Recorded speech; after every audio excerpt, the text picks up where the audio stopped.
Hari ini kita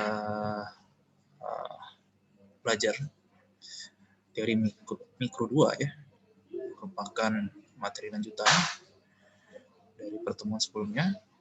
Sekarang kita masuk nama materinya intertemporal choice ya. Di sini kita coba, saya pakai share ini aja lah ya, share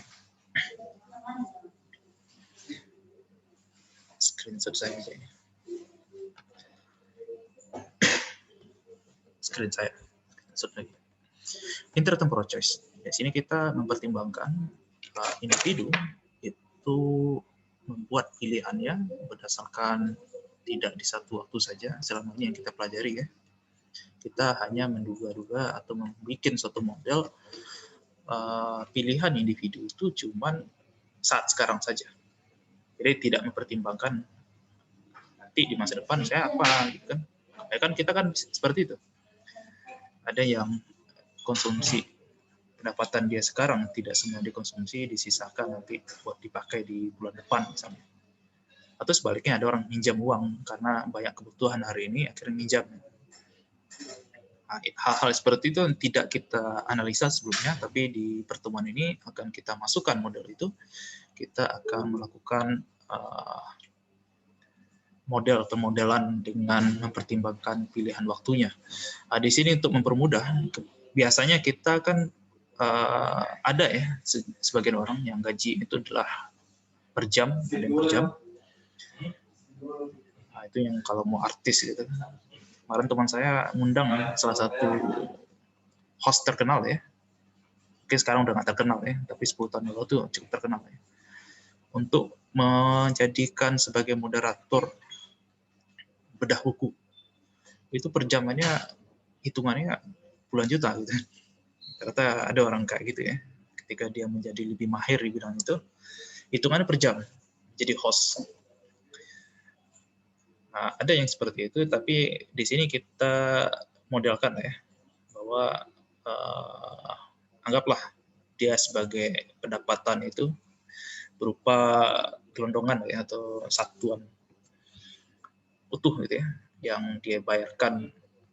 Bisa kalau PNS kan biasanya di awal bulan ya, tapi kalau swasta itu kan di akhir bulan. Jadi tidak kita hitung dia per hari, nggak kayak tukang gitu kan, tukang ada gaji harian kan, atau kayak orang Gojek sekali antar gitu. Tapi kita permudah saja bahwa kita mengasumsikan gaji itu utuh satu bulan, apakah dibayar di awal atau di akhir tidak penting di situ. Tapi di sini dari gaji itu dia bisa melakukan ya beberapa pilihan. Bisa nanti dari sekian banyak pendapatan diperoleh dari gaji itu, dia tabung sebagian untuk dia konsumsi di masa depan. Atau sebaliknya, bagi dia mungkin ya, gaji dia itu tidak mencukupi untuk kebutuhan dia sekarang. Kebutuhan itu banyak. Misal kayak saya butuh mobil, saya butuh rumah, saya butuh kendaraan. Nah, itu juga kebutuhan.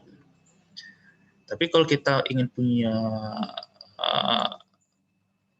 rumah gitu ya,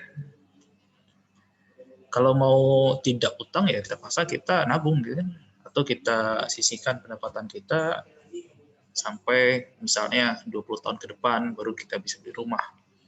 Atau seandainya ingin beli kendaraan motor gitu ya, 3 tahun misalnya, atau mobil selama 3 tahun atau 5 tahun, saya tabung dulu lah sampai nanti di tahun kelima saya baru bisa beli mobil atau motor. Tapi sebagian orang tidak sabar, dia pengen bisa punya sekarang. Maka pilihan adalah kita coba tarik pendapatan dia di masa depan, kita pindahkan dia ke masa sekarang.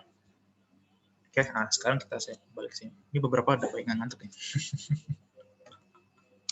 Saya nggak tidur dari jam 12. Baru sampai sahur nggak tidur. Jadi masih agak fit sedikit ya. Kebangun jam 12 akhirnya nggak tidur lagi sampai pagi. Oke, ini tadi materi yang saya sampaikan di satu tadi, tapi akan saya coba terangkan ke kalian juga di sini.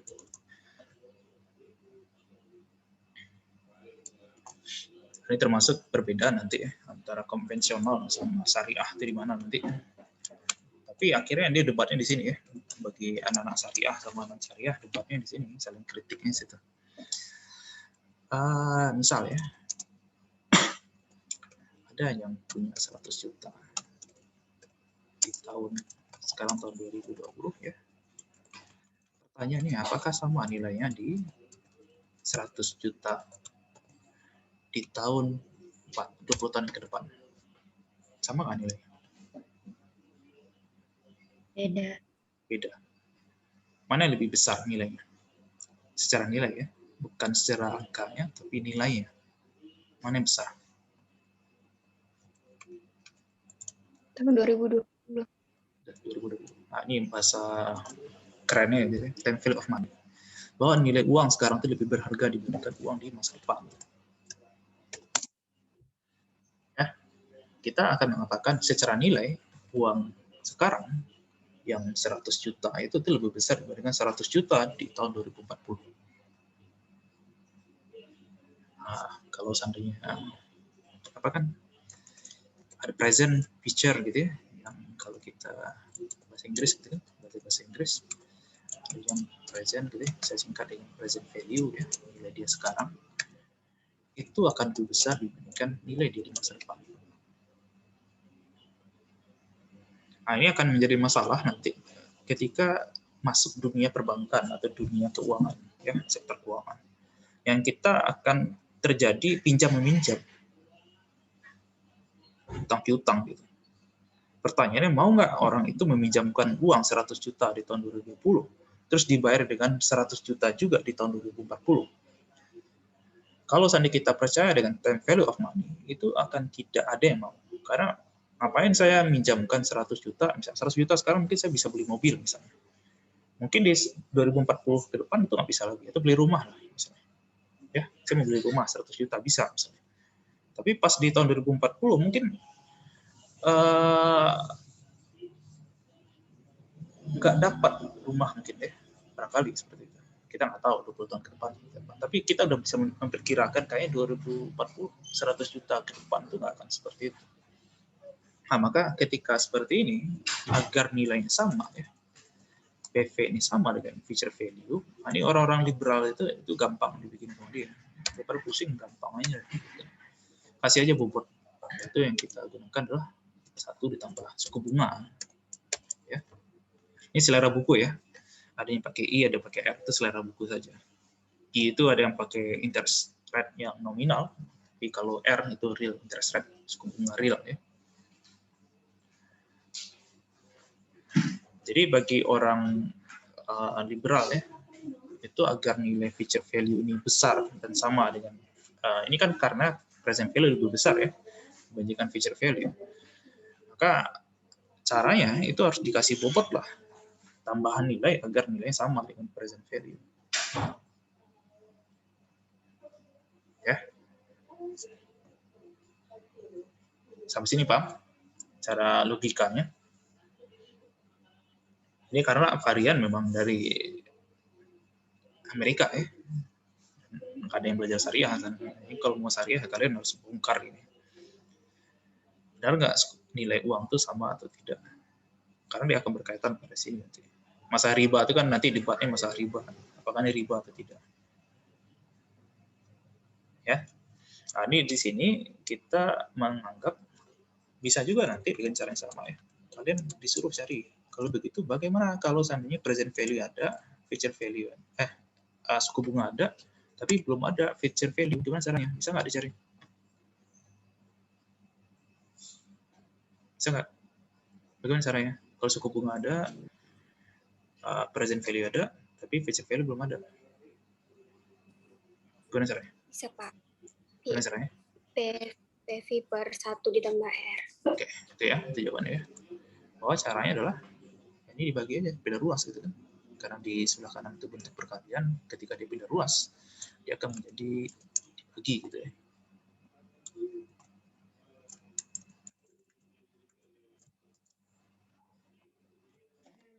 Ya. Yang tadi ya. 1 tambah R ya.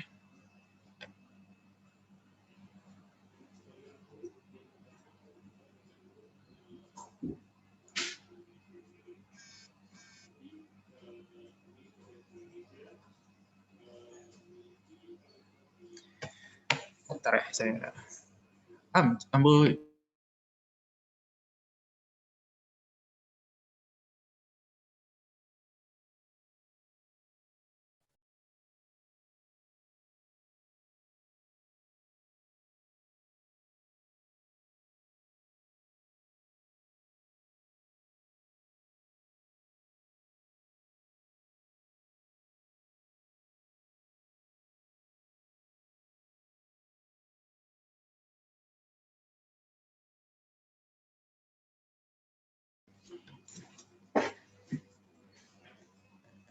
Oke, sampai sini bisa diikuti?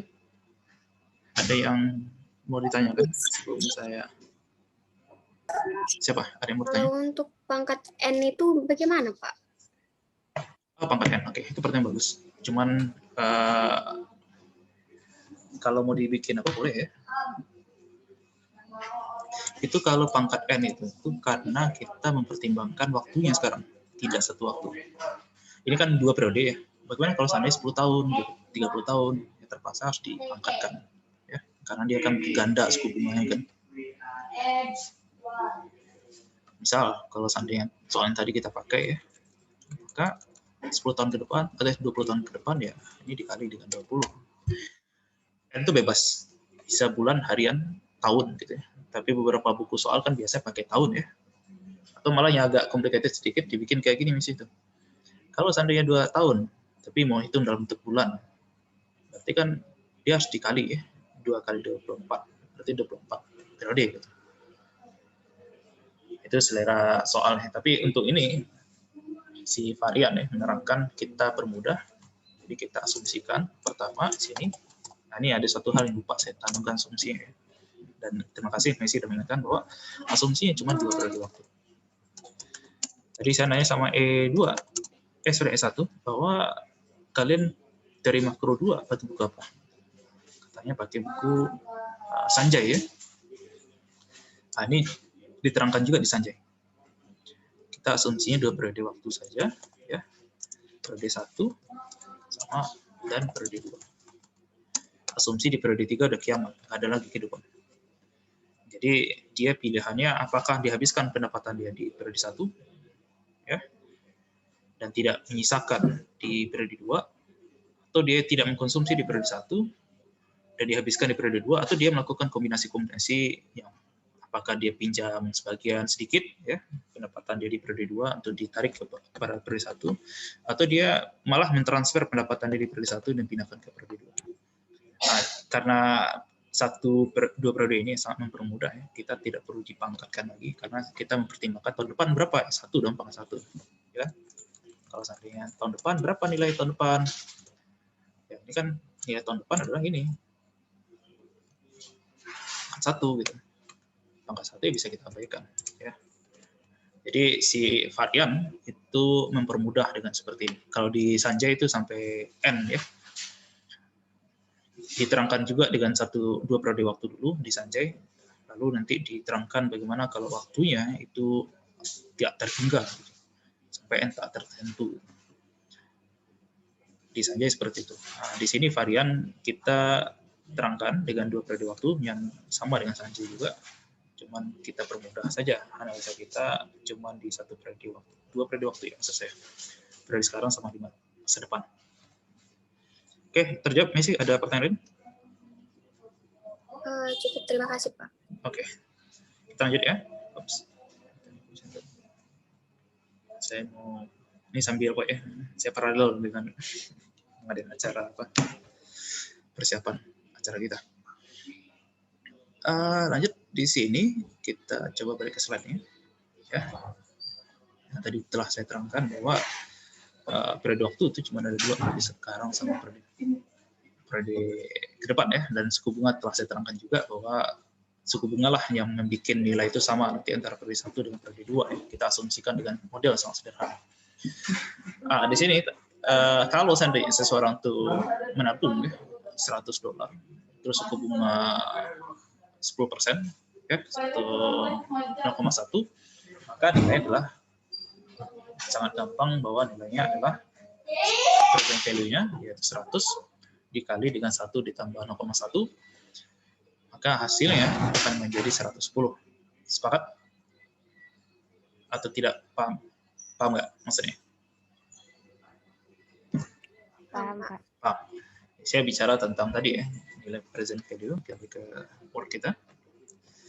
Ini, kalau seandainya, kita masih ada 10 menit ya, sebelum saya link ini berakhir, nanti kita masuk langsung aja ya, kita nggak ada break, karena waktunya tadi saya coba agak ada break-break sedikit ke S1, ternyata nggak. Mulai saya agak telat tadi malah, karena mau biar nggak terlalu pagi kali, ternyata nggak sampai materi. Oke. Ini ya. Tadi kan kita sampai sini. Kalau seandainya ya, suku bunganya ini saya ganti ya. Dia nabung 100 S. Ini kebalik saya. Ada ya harusnya feature value nih. Value, present value ya. Ada kesalahan tadi? Feature value itu adalah present value dikali harusnya sini present value. Kebalik tadi ya, sorry. Itu kelihatan. Ya, present value. Maka di sini kalau seandainya harga dia sekarang 100, maka berapa nilai dia di masa depan? 1 tambah suku bunga tadi 10%, berarti 0,1 ya. Maka hasilnya adalah 110. Oke. Nah, tadi itu sudah kita terangkan, bisa kita agak percepat. Kita balik ke slide-nya. Maka nilai feature value itu adalah present value ya dikali 1 ditambah R ya. Nah, di sini feature value itu kita ganti dengan M ya sebagai pendapatan. Nanti 8 menit lagi. 8 menit lagi ya. Aduh, 8 menit ya. Nanti kita break lah sampai jam 11 ya. Saya ada sedikit bertemu dengan biasa kalian manggil apa? Buddha atau Abang? Ini loh, Abang. Oh, angkatan di bawah. Udah Mahendra ya. Udah Mahendra membantu acara kita tanggal 1. Oke, di sini kita masih ada 7 menit lagi. Nanti saya kalau sampai habis kita break sedikit sampai jam 11 lah. Nanti saya masukin link baru ya. Ini berarti feature value sama dengan M tambah 1 tambah R. M itu adalah pendapatan ya. Sedangkan nilai present value dengan cara yang sama bisa kita, ini contohnya kalau seandainya kalian, ini termasuk kalian bisa ya gunakan untuk berinvestasi. Kalau ada tawaran, obligasi itu kan surat utang. Kalian dijanjikan nanti di periode tertentu dapat uang sekian nanti. Di jatuh tempo, kalian dijanjikan bayar sekian. Misalnya, di sini permudah kalau seandainya kalian dijanjikan di periode selanjutnya dapat uang $1 gitu ya. Terus berapa yang harus kalian bayarkan atau kalian untuk membayar obligasi itu? Apakah $1? Jawabannya tidak. Ya, ngapain kalian tahun depan dapat $1? Ya, terus dengan membayar dengan $1 itu ketinggian nilai. Karena kita tahu bahwa nilai sekarang itu harusnya lebih besar dibandingkan nilai masa depan. Maksud nilai itu nilai apa ya? Secara kekuatan uangnya. Dia harusnya nilai secara angka itu harusnya lebih kecil nilai sekarang. Nggak mungkin $1 tahun depan, terus kalian sekarang bayar $1. Rugi kalian investasi itu. Harusnya lebih kecil dari itu. Maka kan kita lihat di sini. Ini contoh ya. Kalau seandainya kalian dijanjikan $1 di periode ke depan, sedangkan suku bunga itu adalah 10%, harusnya kalian membayar sekarang itu harusnya 0,91. Karena 0,91 sekarang itu sama dengan $1 di masa depan. Kalau suku bunganya 20%, ya 20%, maka kalian harus membayar itu 0,83. Sama dengan obligasi seperti itu juga. Kalian pertimbangkan suku bunganya. Kalau seandainya suku bunga ketinggian, harusnya nilai obligasi itu nggak setinggi itu. Ya. Maka kita lihat di sini, ketika suku bunga naik dari 0,1, artinya 10%, naik menjadi 20% ya, 0,2, maka nilai itu semakin turun, 0,91 menjadi 0,83. Jadi pertimbangan investasi lihat di sana. Kalau kalian ingin beli obligasi, ketika suku bunganya tinggi, maka harusnya nilainya itu sekarang nggak sebesar itu. Oke, ada pertanyaan dulu sejauh ini?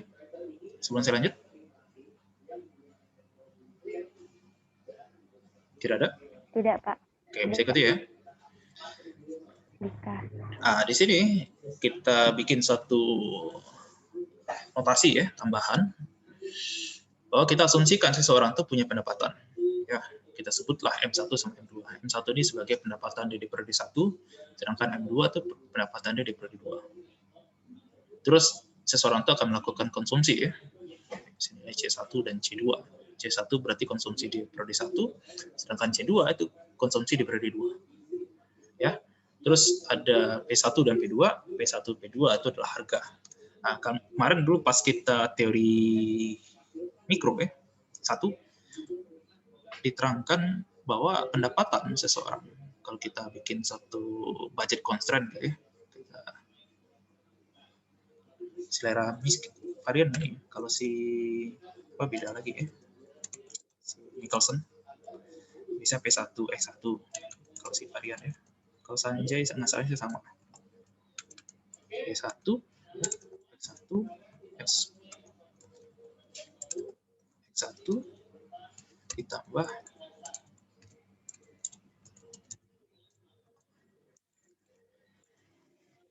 E2S. Kalau di buku varian seperti ini ya kemarin ya. E2, S2, terus nah, kan maknanya adalah ini pendapatan seseorang itu dia bisa melakukan konsumsi barang X1 dan X2 tergantung berapa harga dari barang P1 itu, barang X1 itu ya, dan berapa harga barang X2. Kalau diilustrasikan pengantar mikro, nah saya kalian pakai cash and pair barangkali sama Pak Amra. Di cash and fair juga ada kan, saya lupa apakah kos-kosan apa kemarin itu ilustrasi sebagian untuk bayar makanan, sebagian lagi untuk bayar penginapan gitu. Itu kan contoh-contohnya ya, P1 kali X1 ditambah P2 X2 sama dengan M. Pilihan nanti bisa X1 ini 0 tidak dikonsumsi gitu kan, berarti kan totalnya adalah P2 kali X2 gitu kan, atau X1 X2 nya tidak dikonsumsi, konsumsi X1 atau kombinasi nanti ya.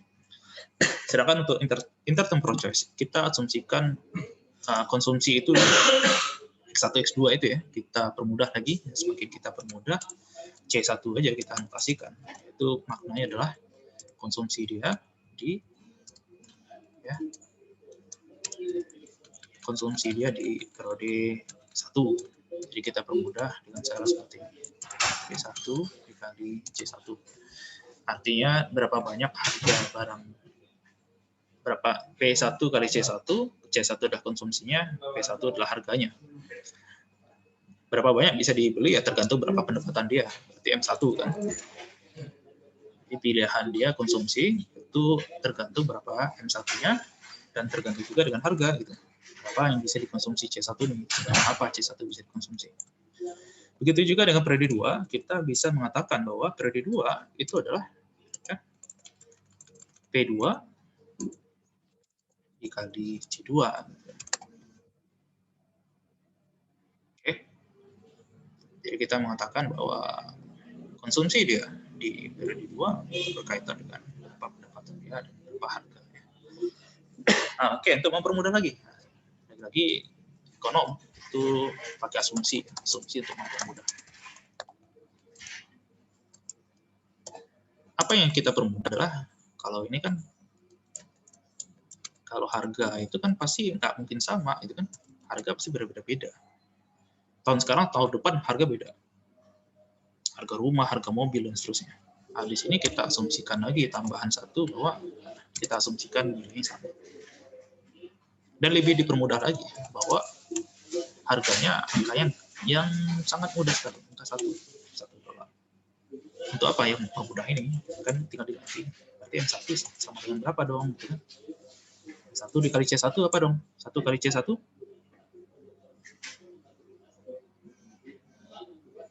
C1. Ya kan? Itu untuk mempermudah aja. Oke, 1 menit udah habis, mau habis. Nanti kita masuk, kalau bisa lebih cepat dari 11 ya. Kalau agak lama nanti jam 12 ya. Jam 11 kita masuk ke materi lanjutannya. Ini catat dulu di sini ya, sampai sini.